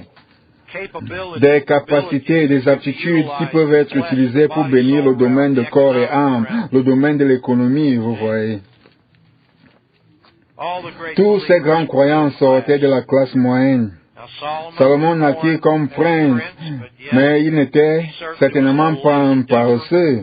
Regardez à toutes ces choses qu'il a fait, qu'il a supervisé, la construction du temple et tout ce que cela requérait en termes économiques et en termes d'aptitude. Il écrivait, il était un grand auteur. Il a écrit le Cantique des Cantiques, Ecclésiaste et les Proverbes. Il était un grand littéraire, un grand enseignant. Il gérait les affaires de la vie quotidienne. Rappelez-vous des deux femmes qui se disputaient le même bébé et la sagesse qu'il développa. Cela veut dire qu'il guérit tout, il gérait tous les problèmes que les gens avaient. Et en tant que dirigeant, ces gens à la porte. Moïse était un grand travailleur. Tous ces hommes de Dieu, Adam, travaillaient dans le jardin, hommes et femmes bien sûr.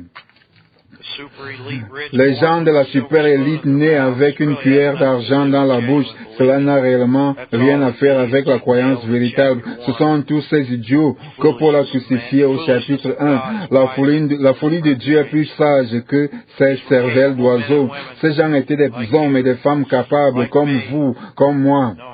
Nous savons comment gagner notre vie dans ce monde. Car personne ne peut poser une autre fondation que celle qui a été posée.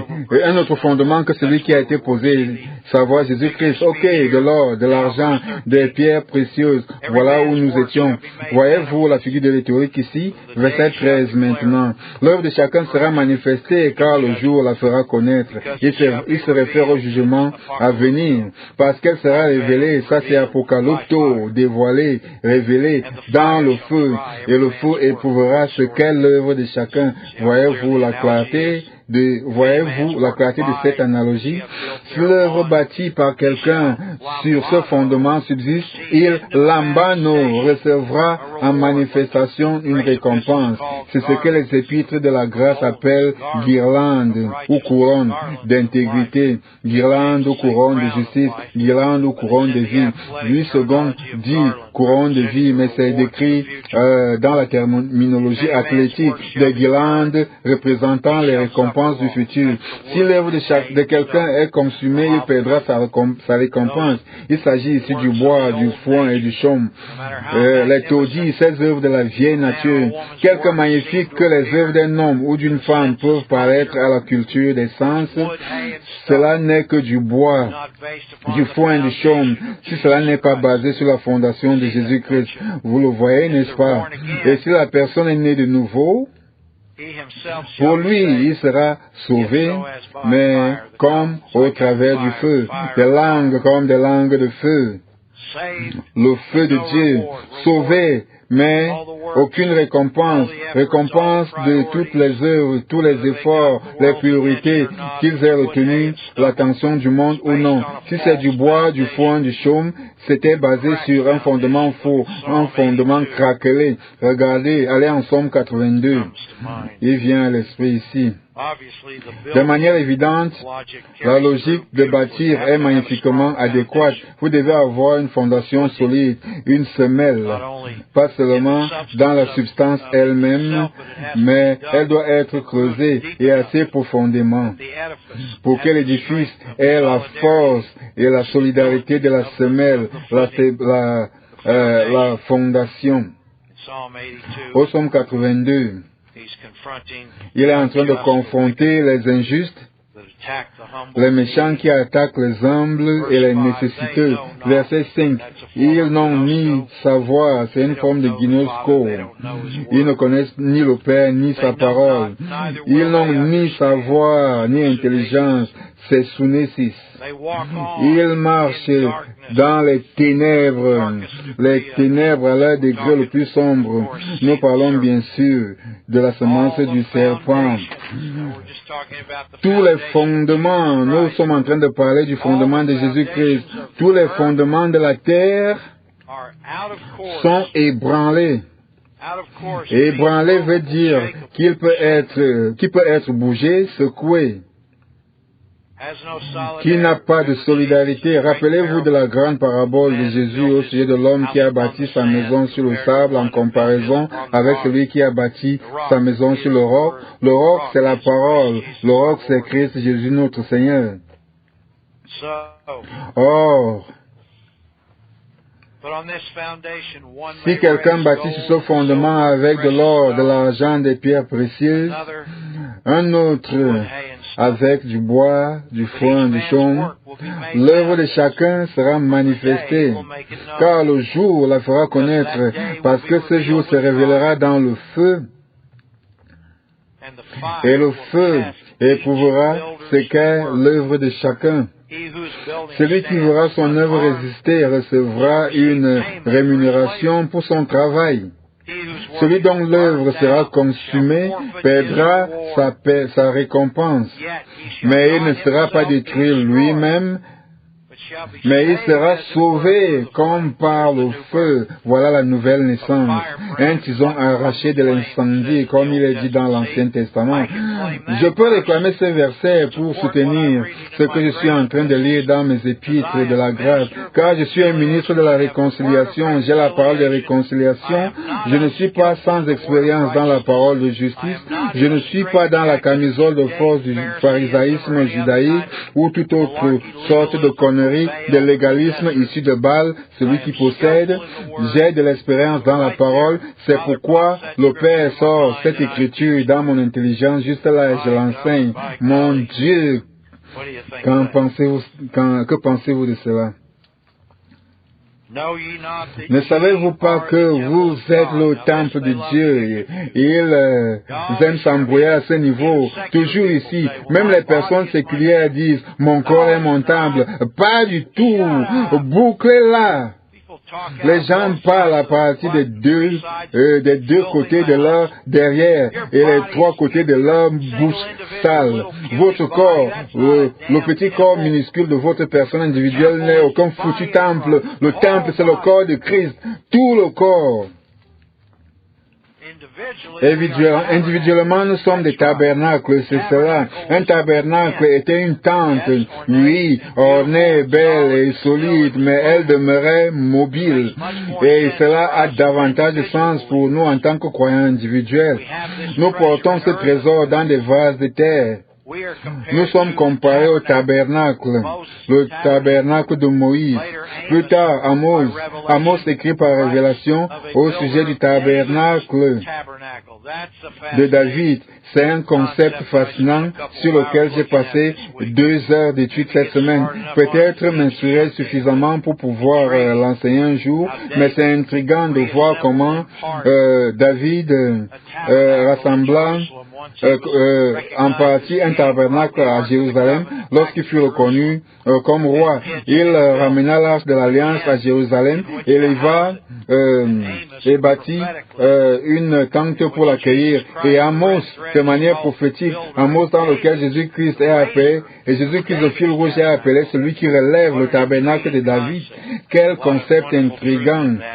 Une merveilleuse vérité en cela qui se relie directement à notre administration. En fait, comme je travaillais sur le tabernacle de David cette semaine, cela m'a frappé que chaque administration est au service de la nôtre.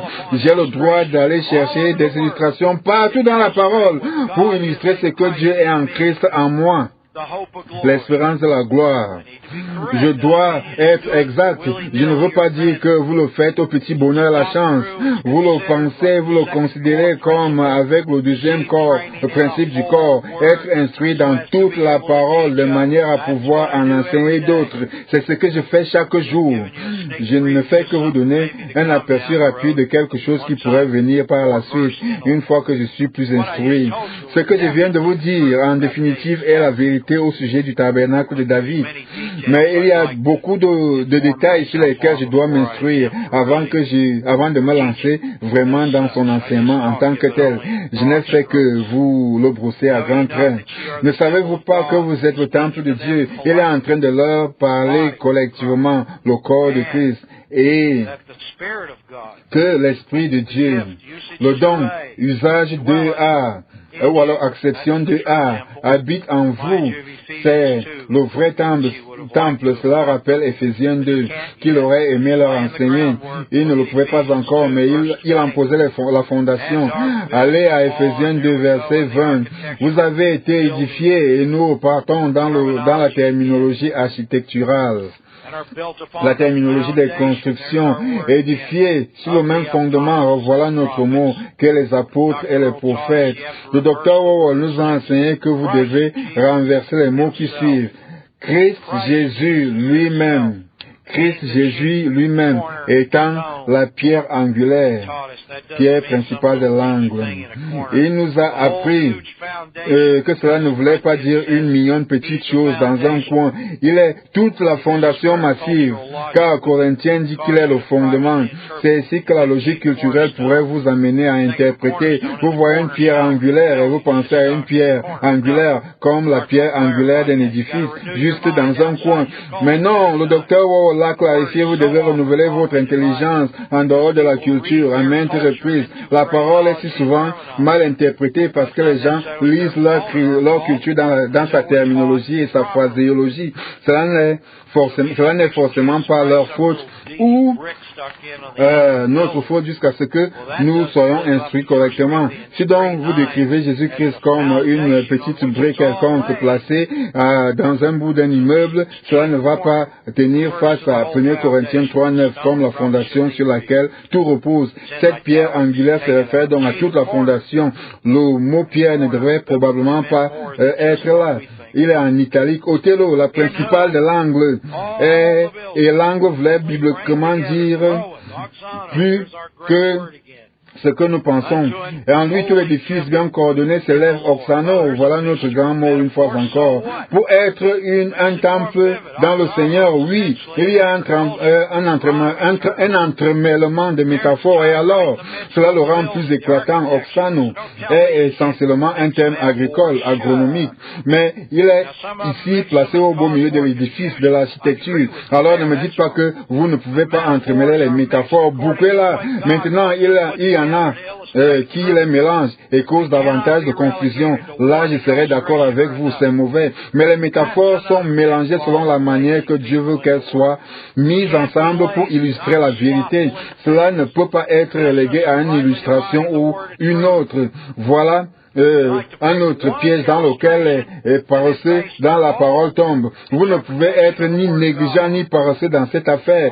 Cette affaire de diviser droitement la parole de la vérité. Ils aiment ramasser une illustration sur laquelle ils vont fonder leur interprétation de la parole ou leur vie entière. C'est stupide. Il y a des centaines et des centaines et même des milliers d'illustrations figuratives dans la parole. Vous apprenez à être habile et agile, vivant, capable, gracieux, rapide. La parole parle de compréhension rapide. Vous apprenez à assimiler des illustrations multiples. Votre intelligence a tellement plus de capacité. Gardez cela dans votre intelligence. Retenez avec conviction. Vous voyez, oxano est un terme agronomique ou un terme qui relève de l'horticulture, mais il se retrouve là, au milieu de l'architecture. Je ne l'avais jamais remarqué avant, même comme j'ai marqué oxano à cet endroit, je ne l'avais jamais mis ensemble comme ceci. Pour être un temple saint dans le Seigneur, car le temple littéral est le corps de Christ, et Christ est la tête de laquelle nous sommes membres chacun en particulier. Dans ce corps, nous devons accorder abondamment plus d'honneur aux membres les moins honorables. Cela est dit en Corinthiens. Pour être un temple saint dans le Seigneur, en lui, vous êtes aussi édifiés, et voici l'individu. Pour être une habitation de Dieu, voici votre tabernacle. Le mot tabernacle n'est pas utilisé ici, mais il est impliqué. Qu'est-ce que c'est? C'est une ellipse, c'est une implication. Si vous avez la connaissance de la parole que je vous donne et savez que collectivement nous sommes le temple et individuellement nous sommes le tabernacle, alors vous pouvez voir l'inférence elliptique des tabernacles dans ce verset 22. Vous êtes aussi édifiés pour être une habitation de Dieu en esprit. Vous voyez, vous avez cette anarchie métaphorique chez les Trinitaires. Ils sont fiers de leur illustration où Dieu est comme H2O. Il peut être soit gazeux, soit liquide, soit solide. Vous savez, de la glace congelée. Eh bien, cela peut être vrai pour ce qui est de l'eau, mais cela ne l'est pas pour Dieu. Nulle part dans la parole avez-vous le droit d'utiliser cette stupidité métaphorique pour expliquer El Shaddai, Elohim, Jéhovah, El le Tout-Puissant. Tout cela n'est que de l'interprétation particulière. C'est être dans une camisole de force, une démence trinitaire. Vous voyez, vous ne pouvez pas laisser une métaphore, une allégorie, une figure de rhétorique définir toute votre vie. Maintenant, il y en a qui sont plus grandes que les autres, comme l'allégorie athlétique. Néanmoins, dans la vie, ce sont d'autres références figuratives comme un jardinier, comme un fermier, comme un soldat, qui seront plus poignantes pour vous aider dans une situation. Mon Dieu, c'est une verset universelle que vous avez là, les gars. 1 Corinthiens 3. Voyons si nous pouvons terminer ce chapitre au moins. Ne savez-vous pas que vous êtes le temple de Dieu et que l'Esprit de Dieu habite en vous? Si quelqu'un détruit le temple de Dieu, le corps, quelque aspect du corps, que ce soit l'user, le rendre gangreneux, nécrotique, faire qu'une partie du corps meure, qu'elle devienne nécrotique, Dieu le détruira. Contexte maintenant, avec du foin et du chaume éprouvé par le feu consumé, mais vous-même serez sauvés. Il ne s'agit pas de détruire la personne qui est née de nouveau, et pas de détruire ses œuvres de bois, de foin et de chaume qui rendent le corps de Christ nécrotique. Vous pouvez y voir une combinaison de métaphores. Les métaphores étendues et les combinaisons de métaphores forment une allégorie. Je crois que c'est ce que nous sommes en train de faire, de travailler ici, car le temple de Dieu est saint, et c'est ce que vous êtes. Nous sommes des membres, chacun pour sa part de ce corps collectif. Jetons un coup d'œil à ce que Conibert et Hardin disent. Ne savez-vous pas que vous êtes le temple de Dieu et que vous formez un sanctuaire dans lequel l'Esprit de Dieu demeure? Eh bien, sanctuaire, tabernacle, habituellement, c'est du point de vue du paganisme que nous considérons un sanctuaire. Dans ce contexte-ci est une manière intéressante de le rendre. Je suis un tabernacle mobile, vous aussi. Ensemble, nous sommes un sanctuaire pour Jéhovah Elohim. Vous savez, je ne vais pas beaucoup utiliser cela, mais cela ne me gêne pas. Ici, dans le contexte de l'explication, cela stimule la pensée. Si quelqu'un ruine le temple de Dieu, Dieu le ruinera, c'est-à-dire la récompense, car le temple de Dieu est saint, et saint par conséquent êtes-vous. Verset suivant, 18, que personne ne s'abuse lui-même. C'est une décision personnelle. Voulez-vous être abusé ou voulez-vous penser sainement? Il est en train de dire que si vous voulez penser sainement, vous devrez honnêtement, dans le cœur de votre cœur, accepter la réprimande, que vous marchez dans la chair, que vous marchez dans les détritus de la vieille nature, dans les débris de la vieille nature, dans les choses honteuses qui se font en secret. Voyez comment il clarifie cela davantage en 2 Corinthiens 4, verset 2, en rapport avec le renoncement aux choses cachées de la honte. Vous pouvez voir comment il est en train d'avancer vers ce contexte. C'est toujours s'abuser lui-même. C'est toujours s'abuser soi-même, oui. Des gens peuvent être impliqués, certains intellects persuasifs, certaines personnes, certaines émotions persuasives, certaines intimidations ou menaces persuasives. Néanmoins, cela ne se réduit qu'à mon choix. C'est mon choix d'accepter la tromperie. Maintenant, il m'est arrivé d'être trompé, vous aussi. Dites-moi donc que vous ne l'avez pas été. Ce ne serait qu'un mensonge. Mais nous sommes tirés de cela. Cela n'a jamais pu s'infiltrer dans nos cœurs au point de nous rendre captifs, de nous ensevelir en sorte que notre cœur meure, comme c'est le cas avec nombre de nos frères. Leurs intelligences sont mortes dans de nombreux aspects de la parole. Ils ne parlent plus en langue. Ils n'élèvent pas les épîtres de la grâce au-dessus de tout. Ils n'adorent plus un seul Dieu. Ils ne croient plus que les morts sont morts. Leurs cerveaux sont devenus nécrotiques parce qu'il n'y a que l'intervention d'un esprit pour rendre aussi idiot. Maintenant, je ne peux pas balancer ma main vers tout le monde et dire cela bien sûr. Chaque cas individuel est un cas individuel, mais il y a certainement une influence spirituelle. Et on aura décidé de céder à la puanteur morbide de l'invasion de la mort. Que personne ne s'abuse lui-même. C'est toujours de cela qu'il est question dans les cœurs de nos cœurs. Bien sûr que j'ai été abusé, mais cela n'a jamais atteint mon cœur au point que je ne pouvais pas m'échapper du piège du diable. Et c'est une écriture en Timothée, n'est-ce pas? Toute personne qui dirige l'Église doit s'échapper des pièges du diable. Toute personne qui vous dira qu'elle n'a jamais été piégée est un menteur. Et comme 1 Jean le dit, la vérité n'est point en lui. C'est quelqu'un qui n'a pas jeté un regard honnête à la loi de Christ et Jésus, à la loi parfaite, à la loi de la liberté, comme dans un miroir pour la voir. Quand le docteur Wawol l'a dit, si le premier corps s'en va, le deuxième corps ne peut pas tenir, j'ai su immédiatement que j'étais dans cette promotion et j'ai cru. Merci à Dieu que le Père, lui, eut donné cette révélation? Qui sait où? Je ne sais pas. Qui sait? Merci Dieu. J'avais besoin du premier corps. J'avais besoin de leur amour, de leur soutien, de leur enseignement, de leur formation. Je n'ai pas honte de l'admettre. Et il y avait d'autres corps qui avaient besoin de moi aussi. La plupart d'entre eux ne le pensent plus. Aujourd'hui, certains parmi vous continuez de le penser. Que Dieu ne s'abuse lui-même. Ceci est quelle grande admonition. Ici même en Corinthiens, vous l'avez également en Galates 6, 3 et dans le livre de Jacques. Si quelqu'un parmi vous pense être sage selon ce siècle, qu'il devient fou afin de devenir sage, afin d'être sage dans les voies du monde. Mais la plupart des gens de ces voies ne sont que corruption, trahison et rivalité ambitieuse. Elles ne vont vous apporter rien de bon pour ce qui est de Dieu et de sa parole. Vous devez remettre votre pensée en alignement. Car la sagesse de ce monde est une folie devant Dieu. Oui, c'est égoïste, c'est essayer d'avoir quelque chose pour rien, jouer à la loterie, se perdre dans les paris de football, quelle perte de vie, bon Dieu tout-puissant. Et je sais que les gens doivent se sortir de ces choses, c'est une maladie. Si c'est une obsession, c'est un esprit. On doit être délivré de cette source qui est esprit. Car la sagesse de ce monde est une folie devant Dieu. Aussi est-il écrit, il prend les sages dans leur ruse. C'est une citation de Job. Et encore, le Seigneur connaît les pensées des sages, il sait qu'elles sont vaines. C'est une citation des Psaumes. Vous voyez, il utilise cette autre administration pour illustrer celle dont il a la charge. Vous et moi avons ce même droit. Que personne donc ne mette sa confiance dans les hommes, car tout est à vous.